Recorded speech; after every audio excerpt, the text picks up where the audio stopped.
Kita ada buat promo. So this one adalah rahim dia yang terbalik. You all nampak dekat sini? Rahim terbalik. Ini scan TVS.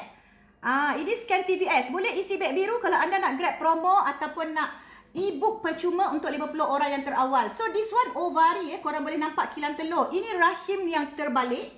Ini ovari dia kiri dan kanan ya. You all boleh nampak. Yang ni adalah kiri kanan. Jadi bila kita buat scan TVS ni, kita nak tengok ada PCOS ke, ada cyst ke, rahim terbalik ke, dinding rahim dia okey ke tak. That's why sangat penting bagi wanita di luar sana, okey? So kalau korang yang TTC, ada rawatan dan ada ubat, jangan risau. Berapa ramai yang tak pernah on treatment ubat kesuburan? Ramai tak? So cuba korang tengok. Dekat sini kita dah cuba bantu pasien kita tau. So nampak tak? This one dia ada telur yang banyak tetapi dia tidak matang ya. Sebab korang boleh tengok kat sini saiz dia kecil-kecil kan. Jadi kita kena bagi ubat subur. So ubat subur ni sangat penting. Ramai yang tak tahu dia kena ambil ubat subur. Saya tunjukkan contoh dengan korang.